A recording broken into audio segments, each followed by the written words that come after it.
한 주간 삶 가운데 하나님이 행하신 일들을 경험하고 그 일들로 인하여 하나님께 새 노래로 찬양하는 그런 시간을 보내셨습니까? 우리가 의식하지 않는다면, 의식하지 못한다면 그것은 우리의 것이면서도 우리가 사용하지 못하는 것이 되어 버릴 것입니다. 그러므로 의식하면서 살아야 합니다. 성경은 그것을 깨어있으라 라는 말로 표현하고 있습니다. 어느 날 주님이 제자들과 함께 기도하러 가셨습니다. 주님은 자신 앞에 놓여있는 십자가를 생각하면서 땀이 피같이 흐르시면서 기도하셨습니다. 그러나 함께 있었던 제자들은 어떠하였습니까? 그들은 잠을 잤습니다. 제자들을 위해서 우리는 여러 가지 말을 할 수 있을 것입니다. 그러나 만약 제자들이 주님의 마음을 조금만 더 알았더라면, 또 주님이 곧 겪으실 일에 대해서 조금만 더 생각을 하였다면 과연 아무리 피곤해도 잠을 자고 있을 수 있었을까 생각을 해봅니다. 그러므로 우리가 기도하지 못하고 또 하나님의 말씀대로 살지 못하는 것은 다른 여러 이유들이 아니라 우리가 주님의 말씀을 믿지 못하고 주님을 신뢰하지 못하기 때문에 일어나는 일입니다. 우리 중에 꼭 그렇게까지 이야기를 할 수 있는가라고 생각하는 분도 있을 것입니다. 그러나 그것은 궁극적으로 원인이 되는 것입니다. 그리고 그것은 여러분뿐만 아니라 저에게도 해당되는 말이고 모든 사람들에게 해당되는 말입니다. 그러므로 우리는 어떻게 해야 합니까? 주님의 일하심을 볼 수 있는 믿음을 달라고 기도해야 합니다. 그리고 우리가 알고 믿고 있는 것에 대해서 깨끗한 심령으로 실천하는 삶을 살아야겠습니다. 우리가 걸어보지 못한 길에 있는 모든 좋은 것은 우리의 것이 아닙니다. 우리가 실제로 주님과 함께 믿음의 길을 걸었을 때야 비로소 우리가 그것을 주님 안에서 누릴 수 있는 것이고 그것이 진정한 의미에서 복된 삶을 사는 것이 됩니다. 오늘 우리가 읽은 본문 말씀 속에서도 지난 주일과 같이 새 일에 대해서 이야기를 하고 있습니다. 이사야 선지자는 그것을 반복해서 설명을 하고 있는 것이 이사야서의 특징입니다. 이사야서를 들었던 첫 번째 독자들이 계속해서 반복해서 하나님의 크신 뜻을 들어야 듣는 것은 어떤 의미를 가지고 있습니까? 그들의 마음에 하나님의 계획하심을 그려내고 또 그들의 마음속에서 새겨지는 일들이 일어나야만 하는 것을 말하는 것입니다. 수많은 절망적인 상황들, 아침에 잠에서 깨어났을 때 지난날과 다르지 않은 상황 속에 놓여있는 자신을 보면서 차라리 더 잠을 자야겠다 하는 그런 마음이 생기는 상황들, 그리고 일어나지 않으면 안 되는 상황들, 그래서 왜 나는 하루도 제대로 쉬지 못하는 것인가 라고 하는 짜증이 나는 나날들을 반복할 때 그런 삶 속에 희망을 그리고 또 소망을 조금씩 집어넣어줄 힘이 어디에서 나옵니까? 그것은 하나님의 약속의 말씀입니다. 우리가 읽은 본문의 전반부는 그것을 다루고 있습니다. 이스라엘 백성들이 하나님의 약속을 믿었다면 그 약속 때문에 소망을 가지고 살아갈 수 있다는 것이 오늘 말씀의 주제인 것입니다. 이사야 43장 16절에서 17절 말씀입니다. 나 여호와가 이같이 말하노라. 바다 가운데의 길을 큰 물 가운데 지름길을 내고 병거와 말과 군대의 용사를 이끌어내어 그들이 일시에 엎드려져 일어나지 못하고 소멸하기를 꺼져가는 등불 같게 하였느니라. 구약 성경이라고 할 때에 옛 약속을 말합니다. 다른 말로 하면 옛 언약을 말합니다. 그때 그 옛 언약은 무엇을 말합니까? 이스라엘 백성들의 구원의 뿌리가 어디에 있습니까? 그것은 시내 산에서 하나님과 약속을 맺은 그 언약을 두고 하는 말입니다. 그리고 이 시내 산 언약이 하나님과 이스라엘 사이에 맺어지고 나서 이스라엘 백성들에 대한 하나님의 평가는 이 언약을 성실하게 지켰느냐 그렇지 않느냐로 평가하셨습니다.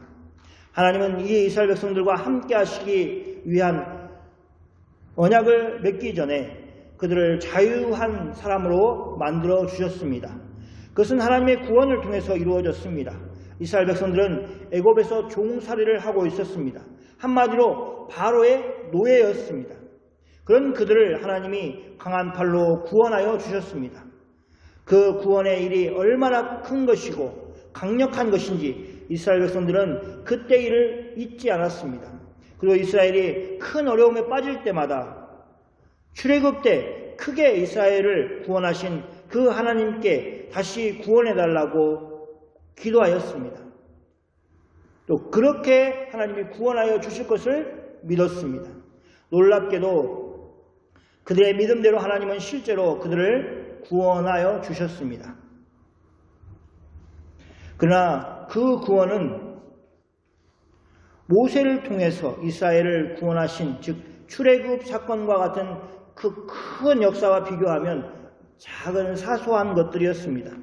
그것은 출애굽 이후에 하나님의 구원이 작아서가 아니라 하나님의 행하신 출애굽 사건이 워낙 큰 사건이어서 마치 큰 산과 같은 것이어서 구름과 같은 작은 이벤트들은 작은 구원의 사건들은 그냥 거기에 속해 있을 정도로 그렇게 작은 것이 되었습니다. 구약 성경은 하나님을 신뢰하는 자에게 어떻게 하나님이 일하시는가 그리고 그들을 어떻게 구원해내시는가 하는 것을 수없이 많이 언급하고 있습니다.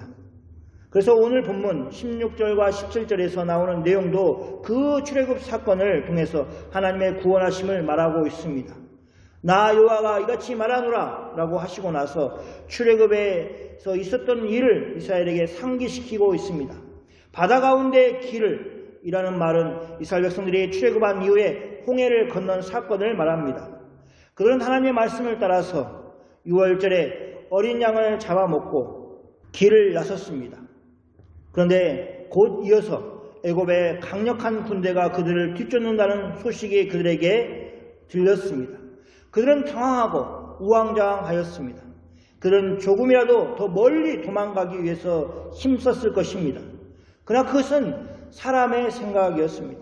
어린아이와 노인들까지 함께 길을 나선 이스라엘이 아무리 빨리 걸어서 도망을 간다 하더라도 얼마나 도망을 칠 수 있겠습니까? 애굽의 군대는 말을 단 전차를 타고 쏜살같이 추격을 하고 있기 때문에 도저히 그 추격을 피할 수 없는 것입니다. 도망을 조금이라도 더 멀리 가야겠다고 생각을 하였을 때 이스라엘에게는 아주 절망적인 상황이 펼쳐졌습니다. 그들은 홍해라는 바다를 만났기 때문입니다. 그것은 바다가 있는 앞으로도 나아갈 수 없고 그렇다고 그들은 뒤로 돌아서 애국 군대를 맞서 싸울 수도 없었습니다. 진퇴양난의 상황이 펼쳐졌습니다. 그것이 하나님이 모세를 통해서 홍해의 큰 길을 내시게 된 상황이었습니다. 이스라엘 백성들이 군대에서 무슨 제식 훈련을 받은 것이 아니었습니다. 그는 처음으로 자신의 짐들을 다 싸가지고 애굽 밖으로 나왔습니다. 챙겨야 될 많은 것들이 있고 끌고 가야 될 많은 짐승들이 있었습니다. 그는 분명 우르르 애굽 땅에서 나왔을 것입니다. 다행히 하나님의 불기둥이 그들을 이끌어 주셨습니다. 하나님 모세를 통해서 지팡이를 홍해를 향하여 들게 하셨습니다. 그리고 하나님은 그 바다에 큰 길을 만들어 주셨습니다. 이스라엘 백성들이 그 길로 건넜습니다. 이스라엘 백성들에게는 그 길이 큰 물 가운데 지름길이 되었습니다. 이스라엘을 뒤쫓아왔던 애굽 군대에게 하나님은 어떻게 하셨습니까? 17절에 얘기하는 것처럼 병거와 말과 군대 용사들을 이끌어내어 그를 일시에 엎드러지게 일어나지 못하게 하셨습니다. 이 표현처럼 그들은 갈라졌던 바닷물이 합해지면서 물의 수장이 되었습니다. 하나님은 이스라엘을 홍해 바다 가운데 큰 길을 내어서 안전하게 지나가게 하시고 또 이스라엘을 대적하는 애굽의 군대를 갈라졌던 물을 합치심으로 죽게 하신 것입니다. 이스라엘은 이 일에 대해서 늘 노래하고 하나님을 찬양하였습니다. 그것은 진정으로 놀라운 사건이었습니다. 그리고 애굽 밖에서 하나님이 맨 처음 이스라엘을 구원하신 놀라운 사건이었습니다. 그 사건과 일련의 출애굽의 사건들은 이스라엘의 구원 역사 가운데 가장 놀랍고 가장 영광스러운 순간이었습니다. 그러니 그들은 늘 그때의 구원을 베푸신 하나님을 잊을 수가 없었습니다. 잊는다는 것은 그의 전부를 잊고 하나님을 잊는 것이었습니다. 다시 구원을 베풀어 주실 하나님을 그 역사하심에 기초하여서 바라볼 수가 있었습니다. 그런데 이사야 선지자는 그런 일에 대해서 어떻게 하라고 하고 있습니까? 18절 말씀을 함께 읽겠습니다. 너희는 전에 이전 일을 기억하지 말며 옛날 일을 생각하지 말라. 그 이야기만 들으면 하나님을 의지하려는 마음이 샘솟고 그 이야기만 들으면 마음이 뜨거워져서 하나님 안에 소망을 품게 되는 그 일에 대해서 기억하지 말며 생각하지 말라는 것은 무슨 의미입니까? 19절에 나와 있습니다. 보라, 내가 새 일을 행하리니 이제 나타날 것이라. 하나님은 새 일을 행하시기 때문에 그렇습니다. 보라, 내가 새 일을 행하리니 이제 나타날 것이라. 너희가 그것을 알지 못하겠느냐? 반문하고 계시기 때문에 그 말은 사실은 너희가 그것을 알리라 라는 말과 같습니다. 그게 하나님이 말씀하신 것입니다. 그러면서 말씀을 하시는 것이 하나님이 광야의 길을 또 사막의 강을 내시겠다고 말씀하십니다. 이 내용은 사실 출애굽 때 광야 생활을 하였던 이스라엘 백성들이 하나님이 어떻게 인도하실 것인가 하는 것을 생각하게 만듭니다. 미래에 하나님이 이루실 새 일을 이스라엘은 짐작도 할 수 없습니다.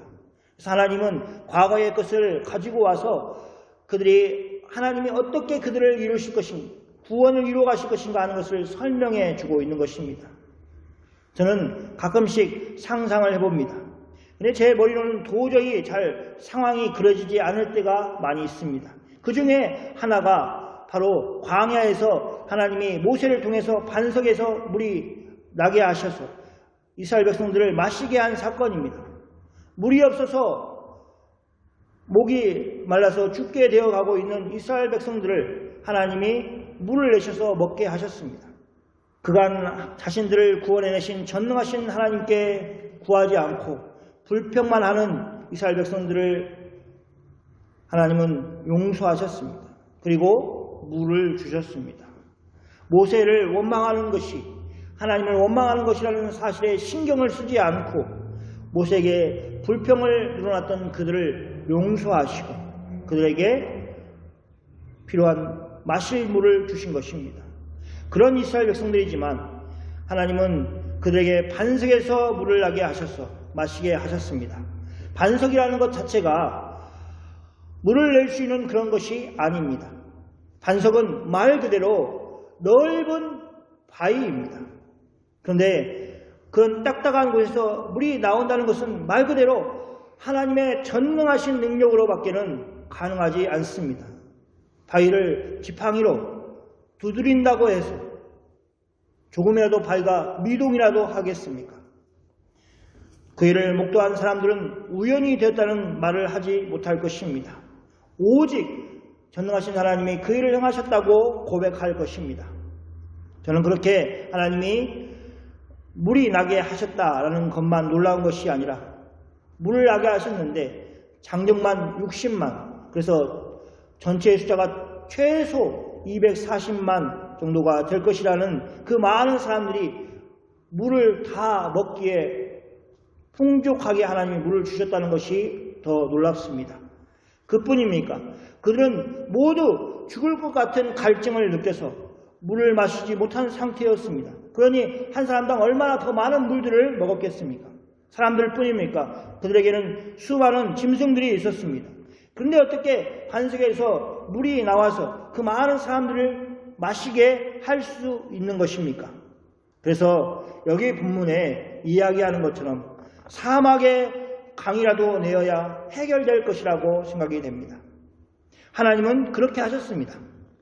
그리고 또 그렇게 하실 것이라고 약속해 주고 계신 것입니다. 갑자기 왜 사막에 강이냐? 그만큼 풍부한 물이 있어야만 출애굽한 이스라엘 백성들이 다 먹을 수 있는 양이 되기 때문에 그렇습니다. 사막에서 물을 찾는 것이 얼마나 중요합니까?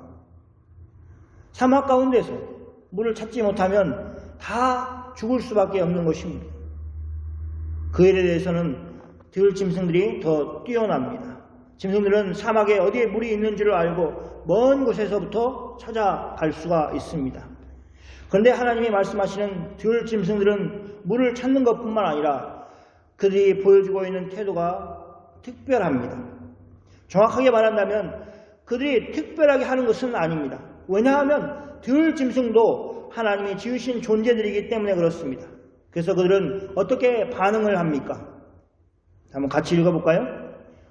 20절 말씀입니다. 장차 들짐승 곧 승냥이와 타조도 나를 존경할 것은 내가 광야의 물을 사막의 강들을 내어 내 백성 내가 택한 자들의 가시게 할 것입니다. 그들은 하나님을 존경할 것입니다. 더 정확하게는 하나님께 감사할 것입니다. 왜냐하면 하나님께서는 광야의 물을 사막의 강을 내서 하나님의 백성, 하나님의 택한 자들에게 마시게 할 것이기 때문에 그렇습니다. 그 중에 들짐승도 갈급함을 해결할 수 있는 물이 남아있기 때문에 그들도 감사할 것이라는 것입니다. 한번 생각해 보십시오. 하나님이 광야에 물을 내시고 또 사막에 강을 내십니다. 누구를 위해 내셨습니까? 이스라엘 백성들을 위해서 내셨습니다. 그런데 그 모든 물을 마시지 않았을 것입니다. 물을 충분히 먹고 이제 더 이상 먹을 수 없으니까 다 싸기도 하고 가져갈 것도 다 챙기고 그렇게 떠난 그 자리에 들짐승들이 와서 자기들의 가람을 해결하였을 것입니다. 그래서 들짐승, 승냥이나 타조도 하나님을 향해서 존경할 것을 표하고 감사함을 표하는 것입니다. 중요한 것은 그들이 메인이 아니었다는 것입니다. 그들은 남은 것을 먹었다는 것입니다. 그럼에도 불구하고 그들은 하나님을 존경할 것, 하나님을 감사할 것이라고 말하고 있는 것입니다. 하나님이 그렇게 하신 이유는 21절에 나와 있습니다. 같이 읽겠습니다. 이의 백성은 내가 나를 위하여 지었나니 나를 찬송하게 하려 합니다. 이 백성은 바로 이스라엘을 가리킵니다. 하나님은 저 백성이라고 하지 않으시고 이 백성이라고 하셨습니다. 가까이 있다는 것을 말합니다. 지리적으로 가까이 있는 것뿐만 아니라 마음속에 하나님은 이스라엘을 가까이 두셨습니다. 그래서 이 백성이라고 하는 것입니다. 이스라엘은 하나님이 하나님을 위하여 지으셨습니다. 그들이 하나님을 찬양할 것입니다. 말을 하지 못하는 들짐승은 하나님의 일하심을 알고 하나님을 존경합니다. 하나님께 감사합니다. 그러면 크신 능력으로 하나님이 구원한 이스라엘은 더 하나님께 감사하고 더 하나님을 찬양해야 할 것입니다.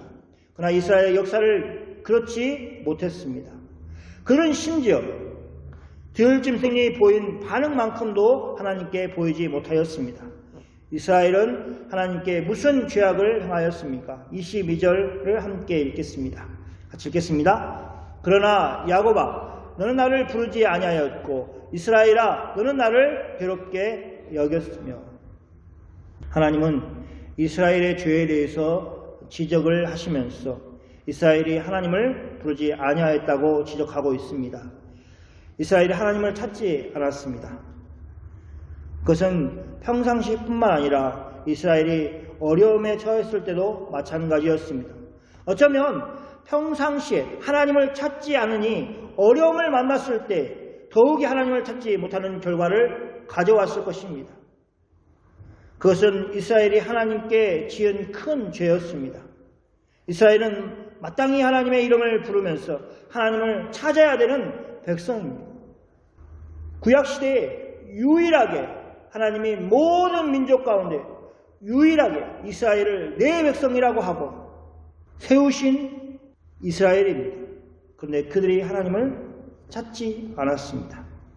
그들은 그렇게 하나님을 부르는 대신에 오히려 하나님을 괴롭게 여겼습니다. 하나님께 대해서 실증을 내었습니다. 사랑으로 찾아오신 하나님이 이스라엘에게는 자신들을 괴롭히는 존재로 여겨졌습니다. 그렇게 하나님의 말씀에 순종하여 하나님을 찾지 않고 오히려 마치 하나님을 괴롭게 하는 분으로 아는 이스라엘은 하나님께 어떤 반응을 보이고 있습니까? 23절, 24절 말씀입니다.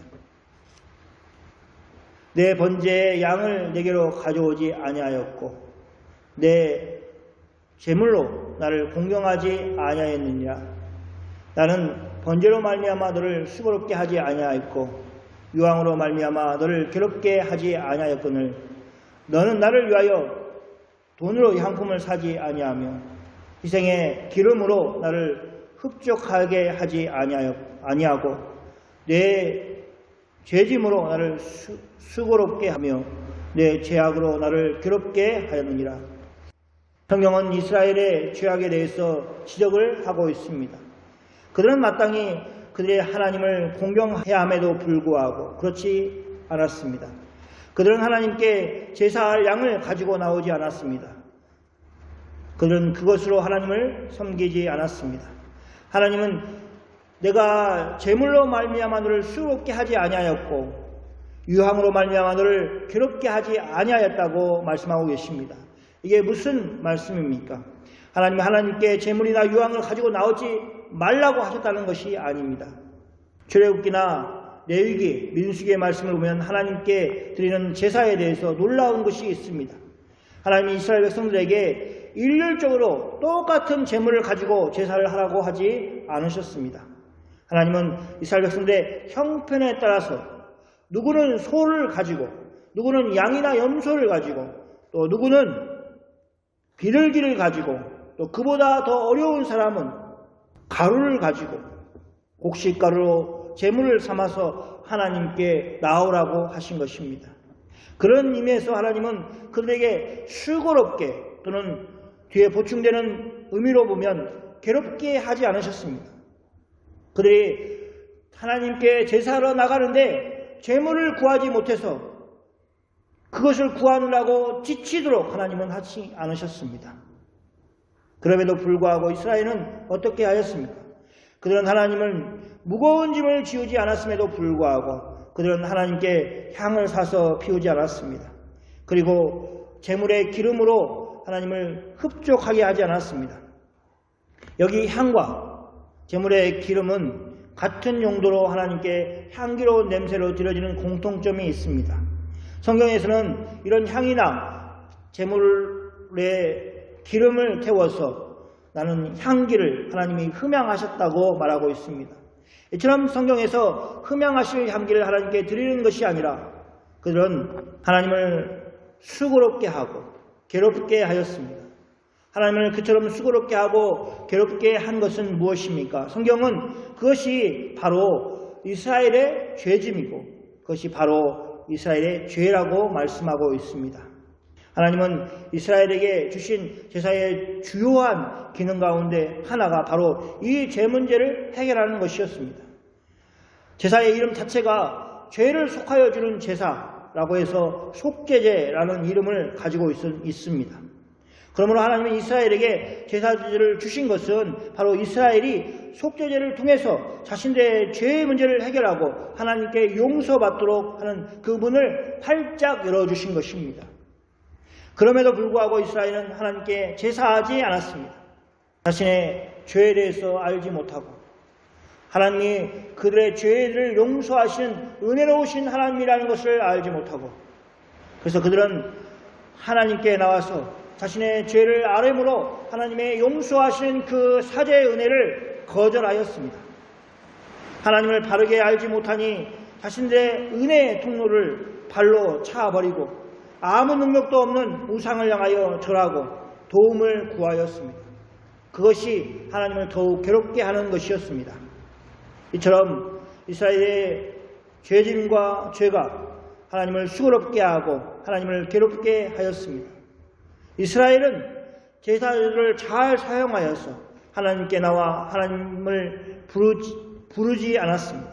죄악 가운데 있었던 이스라엘은 그렇게 하나님이 만들어주신 길을 따라 하나님을 찾을 수 있는 그 길 가능성조차 없었습니다. 죄악된 사람은 하나님을 찾을 수 없습니다. 오히려 성경은 하나님 앞에서 도망쳐 숨는 사람들에 대해서 말하고 있습니다. 아담과 하와가 하나님 앞에서 어떻게 하였습니까? 하나님이 먹지 말라고 한 선악을 알게 하는 나무의 열매를 먹고 나서 그들이 하나님 동산에서 하나님의 음성을 들었을 때 어떤 반응을 보였습니까?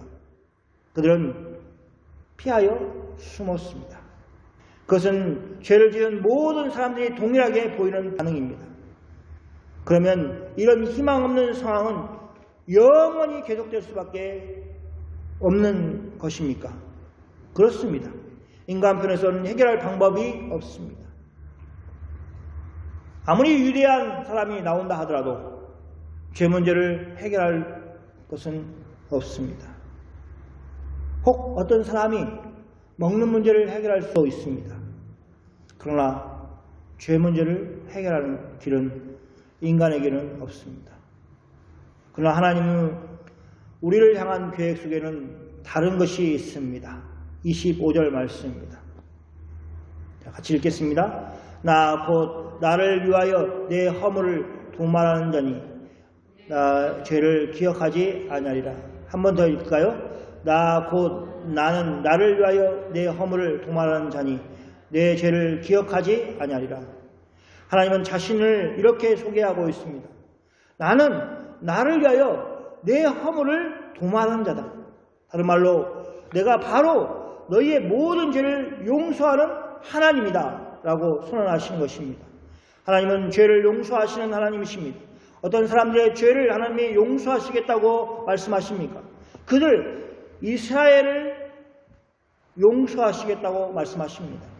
이스라엘을 자신을 구원하신 하나님께 향품을 사서 향기로운 향을 드리지 못하고 제물 중에 기름을 태워 드리지 않고 하나님의 흠양할 만한 제사를 드리지 않는 그들을 향해서 하나님이 내 허물, 내 죄를 도말하겠다고 용서하겠다고 선언하시는 것입니다. 하나님은 이스라엘의 죄를 용서하시는데 어느 정도까지 용서하시느냐? 죄를 기억하시지 않은 정도까지 용서하시겠다고 약속하십니다. 그리고 이 하나님의 약속이 예수 그리스도를 통해서 성취되었습니다. 속죄제 제물로 하나님께 죄 용서를 구해야 하는 사람들이 그 일을 하지 않고 있을 때 하나님은 자신의 아들 예수 그리스도를 자신의 피를 드리는 속죄 제사를 드리게 하심으로 그 제사를 흠양하셨습니다. 그리고 사람들의 죄를 용서하셨습니다. 다시는 기억하지 아니하시는 용서를 베푸셨습니다. 사랑하는 성도 여러분, 그 은혜와 구원을 여러분이 소유하고 있습니까? 오늘 설교 제목은 새 일을 행하시는 하나님, 또 새 일을 행하실 하나님입니다. 하나님은 이미 구약의 이사야 선지자를 통해서 약속하신 새 일을 이루셨습니다. 그것은 예수님의 십자가에서 죽으심과 부활입니다. 신약의 성도는 과거에 하나님이 행하신 일들로만 힘을 얻으며 사는 것이 아닙니다. 오히려 옛일을 기억하거나 생각할 필요가 없을 정도로 엄청난 새 일을 하나님이 우리에게 행해 주셨습니다. 그것이 바로 예수 그리스도의 십자가와 그리고 부활입니다. 그것은 마치 구약의 성도들이 알지 못하면서도 그러나 소망하며 기다렸던 것과 같습니다. 이제 우리는 하나님이 행하신 일, 이미 하신 일이 아니라 앞으로 하실 일을 기대하면서 살아가는 것입니다. 우리의 믿음의 힘은 이미 하나님이 하신 일을 가지고 믿는 것으로 우리의 그 힘이 생기는 것이고, 또 우리의 소망은 앞으로 하나님이 하실 일에 대한 기대로 우리의 소망이 생기는 것입니다. 구약의 성도들이 예수님이 이 땅에 오실 것에 대해서 자세히 알지 못하면서도 소망을 가졌듯이 이제 우리는 다시 오실 예수님이 어떤 모습으로, 어떤 영광스러운 모습으로 오실지 구체적으로 알지 못하지만 우리는 그분을 기다리고 그 소망 앞에 살아가는 것입니다. 우리는 그 일을 꿈꿉니다. 그리고 어느 순간에 그것이 실제가 되어서 여러분과 제 앞에 나타날 것입니다. 우리의 죄를 십자가에서 도말하신 예수님의 은혜를 붙드십시오. 하나님이 우리를 지으신 목적 그대로 하나님을 찬송하면서 감사하면서 매일매일의 삶을 살아야 합니다. 그렇게 살 때 복음의 은혜를 풍성하게 누릴 것입니다. 아멘. 기도하겠습니다.